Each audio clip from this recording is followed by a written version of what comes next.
નમસ્તે. ये परा બધા મજામાં? હા. હવે જરા તમારી ક્ષમા માંગીને શરૂઆતમાં થોડું મારે હિન્દીમાં બોલવું પડશે. બાબા બન્યા है तो हिंदी बोलना पड़ेगा ना.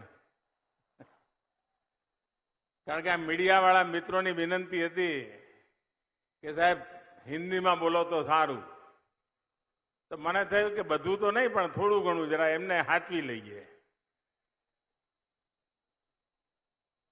गुजरात के लोकप्रिय मुख्यमंत्री मृदु एवं मक्कम श्री भूपेंद्र सिंह पाटिल, गुजरात सरकार के मंत्री भाई जगदीश पंचाल, इसी धरती के संतान श्री कीर्ति सिंह वाघेला, श्री गजेंद्र सिंह परमार, सांसदगण श्री परबत भाई, भरत सिंह डाभी, दिनेश भाई अनावड़िया, बनास डेयरी के चेयरमैन, ऊर्जावान मेरे साथी भाई शंकर चौधरी, अन्य महानुभाव, बहनों और भाइयों, मां नड़ेश्वरी और मां अंबाजी की इस पावन धरती को मैं शत शत नमन करता हूं. आप सभी को भी मेरा प्रणाम. शायद जीवन में पहली बार ऐसा अवसर आया होगा कि एक साथ 1.5-2 लाख माताएं बहनें आज मुझे यहां आशीर्वाद दे रही हैं. हम सबको आशीर्वाद दे रही हैं.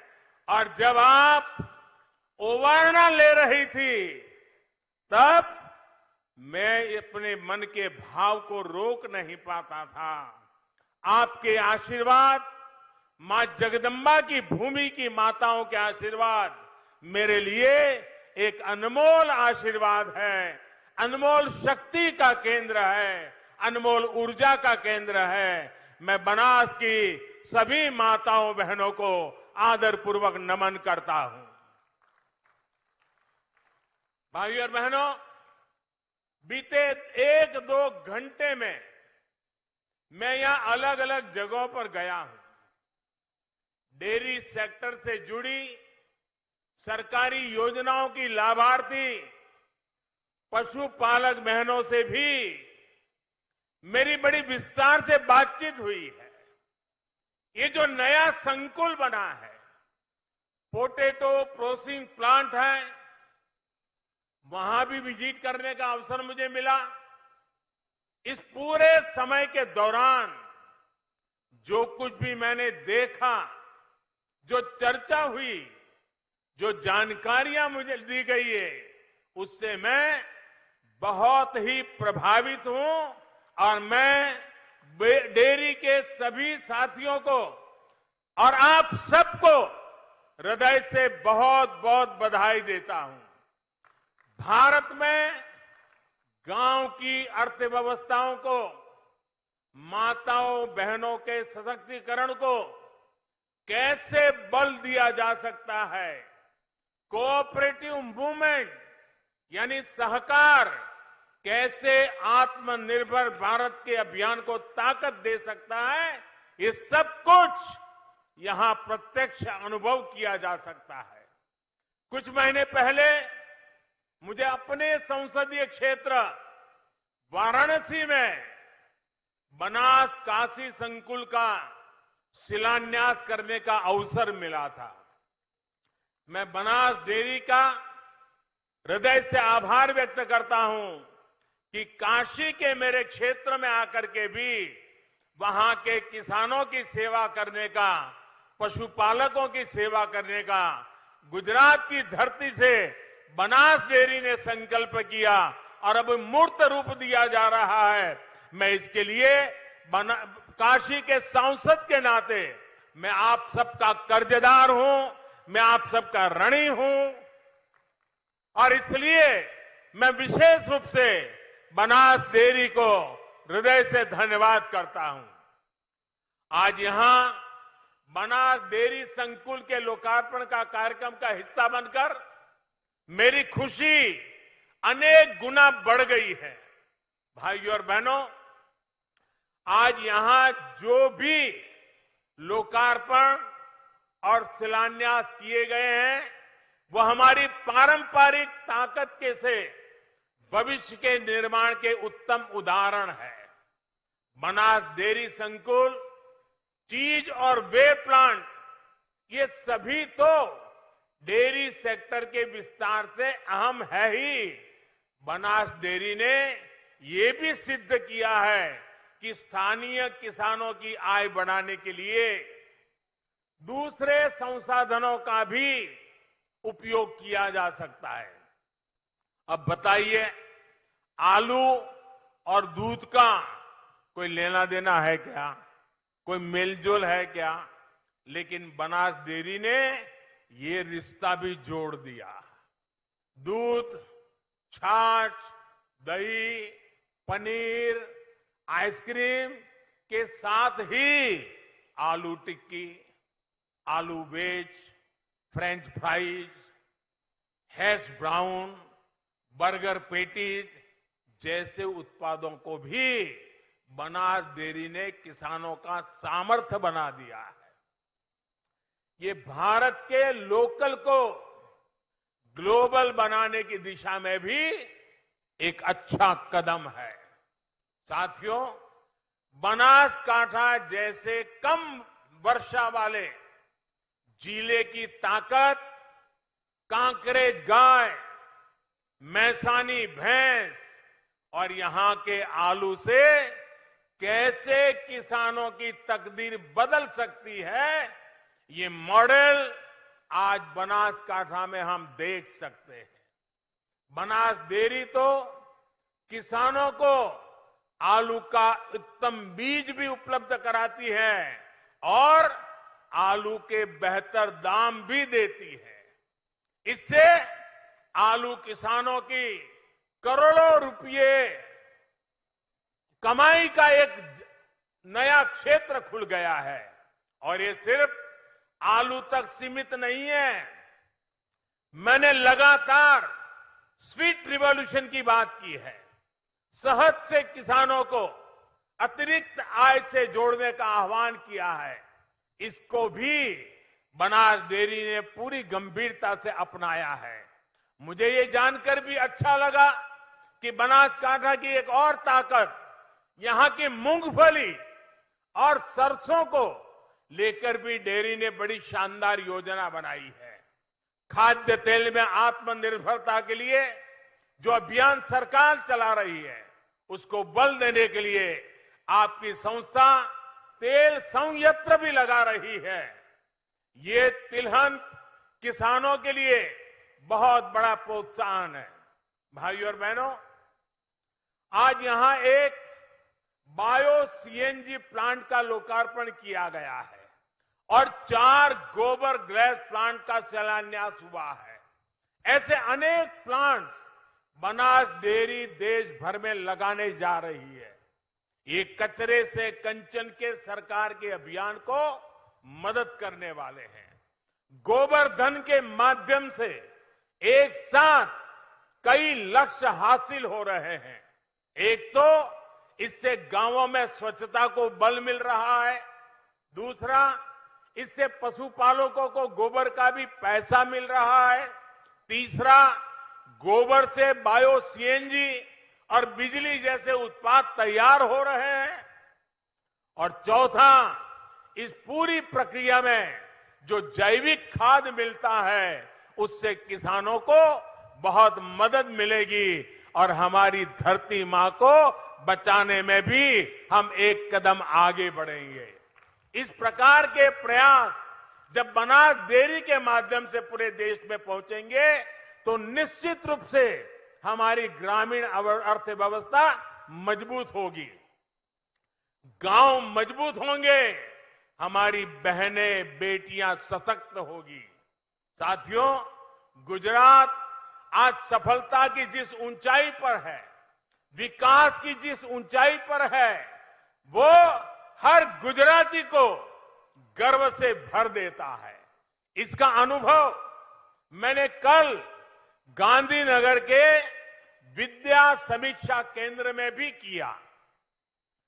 गुजरात के बच्चों के भविष्य को, हमारी आने वाली पीढ़ियों को संवारने के लिए विद्या समीक्षा केंद्र एक बहुत ताकत बन रहा है।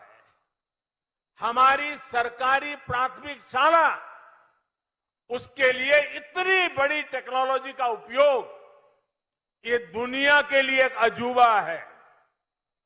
वैसे मैं इस सेक्टर से पहले से जुड़ा रहा हूं, लेकिन गुजरात सरकार के निमंत्रण पर कल मैं विशेष तौर पर गांधीनगर में इसे देखने गया था। विद्या समीक्षा केंद्र के काम का जो विस्तार है, टेक्नोलॉजी का जो बेहतरीन इस्तेमाल इसमें किया गया है, वो देखकर मुझे बहुत अच्छा लगा। हमारे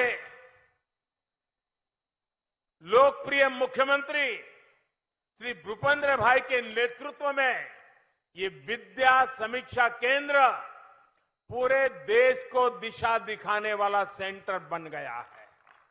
आप सोचिए, पहले मुझे 1 घंटे के लिए ही वहां जाना था, लेकिन मैं वहां सारी चीजों को देखने समझने में ऐसा डूब गया कि 1 घंटे का कार्यक्रम मैं 2-2.5 घंटे तक वहीं चिपका रहा। इतना मुझे उसमें रुचि बढ़ गई। मैंने स्कूल के बच्चों से, शिक्षकों से काफी विस्तार से बातें भी की। बहुत से बच्चे अलग अलग स्थानों से भी जुड़े थे। दक्षिण गुजरात, उत्तर गुजरात, कच्छ, सौराष्ट्र। आज ये विद्या समीक्षा केंद्र गुजरात के 54,000 से ज्यादा स्कूलों से 4.5 लाख से ज्यादा शिक्षक और 1.5 करोड़ से ज्यादा विद्यार्थियों की एक जीती जागती ऊर्जा का, ताकत का केंद्र बन गया है। इस केंद्र को artificial intelligence, machine learning, big data analysis ऐसी आधुनिक सुविधा से सुसज्जित किया गया है। विद्या समीक्षा केंद्र हर साल 500 करोड़ डेटा सेट का विश्लेषण करता है। इसमें असेसमेंट टेस्ट, सत्र के अंत में परीक्षा, स्कूल की मान्यता, बच्चों और शिक्षकों की उपस्थिति से जुड़े कार्यों को किया जाता है। पूरे प्रदेश के स्कूल में एक तरह का टाइम टेबल, प्रश्न पत्र, चेकिंग, इन सब में भी विद्या समीक्षा केंद्र की बड़ी भूमिका है। इस सेंटर की वजह से स्कूलों में बच्चों की उपस्थिति 26% तक बढ़ गई है। शिक्षा के क्षेत्र में ये आधुनिक केंद्र पूरे देश में बड़े परिवर्तन ला सकता है। मैं भारत सरकार के संबंधित मंत्रालयों और अधिकारियों से भी कहूंगा कि विद्या समीक्षा केंद्र का अवश्य अध्ययन करें। विभिन्न राज्यों के संबंधित मंत्रालय भी गांधीनगर आए, इसकी व्यवस्था का अध्ययन करें। विद्या समीक्षा केंद्र जैसा आधुनिक व्यवस्था का लाभ देश के जितने ज्यादा बच्चों को मिलेगा, उतना ही भारत का भविष्य उज्जवल बनेगा। મને લાગે છે કે હવે મારે તમારી જોડે આપણા બનાસના મૂળમાં વાત કરવી જોઈએ।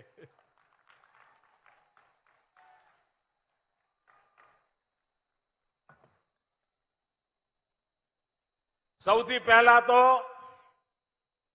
જ્યારે બનાસ ડેરી સાથે જોડાઈને બનાસની ધરતી પર આવું ત્યારે આદરપૂર્વક મારું પહેલું માથું નમે છે મુરબ્બી શ્રી ગલબા કાકા માટે.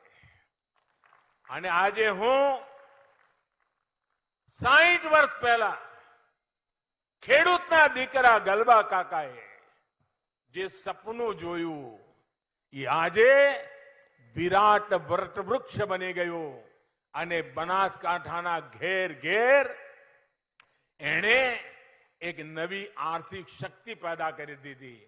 અને માટે સૌથી પહેલા ગલબા કાકાને આદરપૂર્વક નમન. બીજા નમન મારી બનાસકાંઠાની માતાઓ બહેનોને. પશુપાલનનું કામ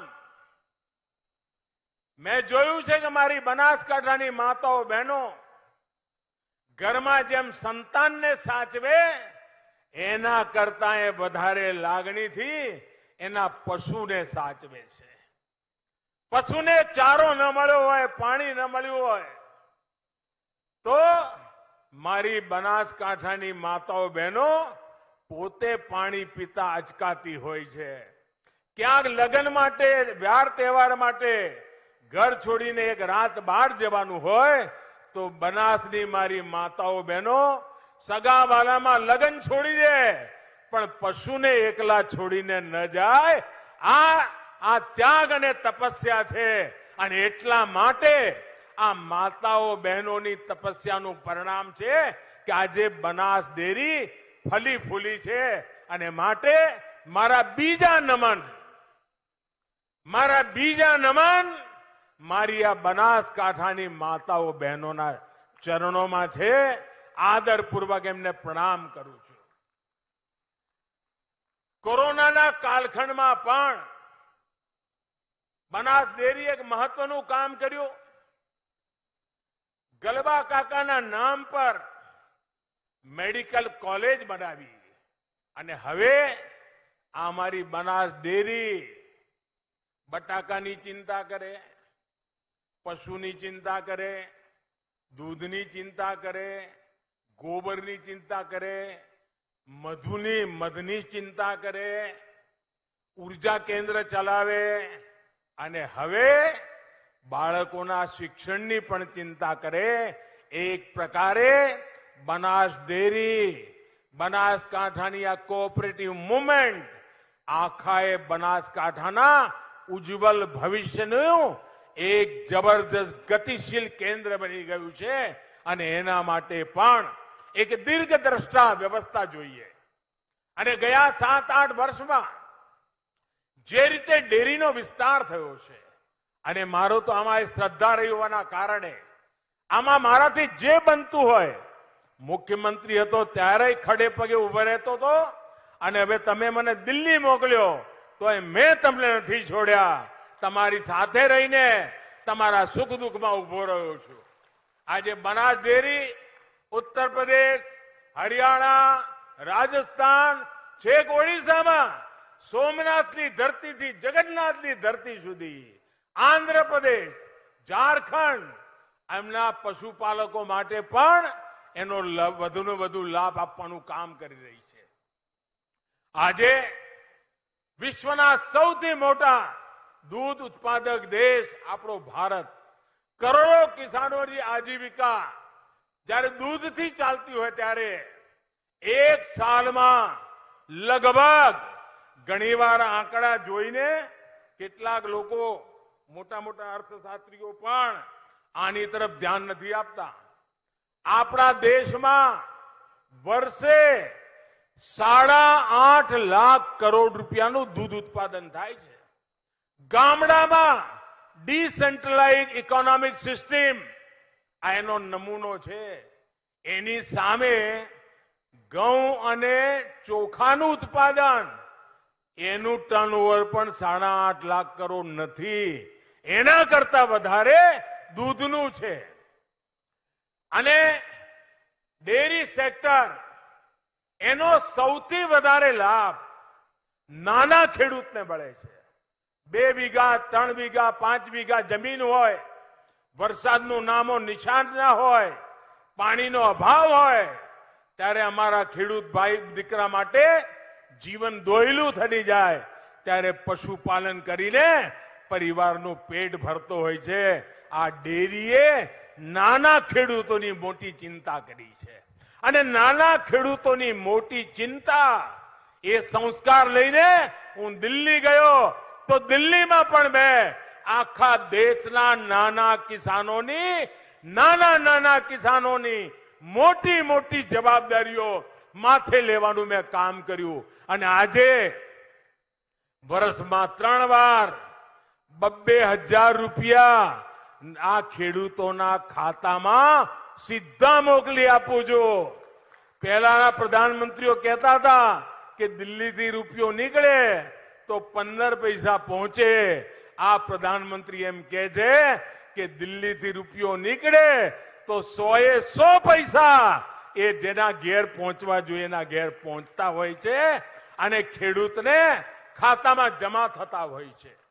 અનેક એવા કામો આજે જ્યારે ભારત સરકાર, ગુજરાત સરકાર, ગુજરાતની કોઓપરેટિવ મુવમેન્ટ આ બધા સાથે મળીને કરી રહ્યા છે ત્યારે હું આ બધી મુવમેન્ટને હૃદયપૂર્વક અભિનંદન આપું છું. એમનો જય જયકાર થાય.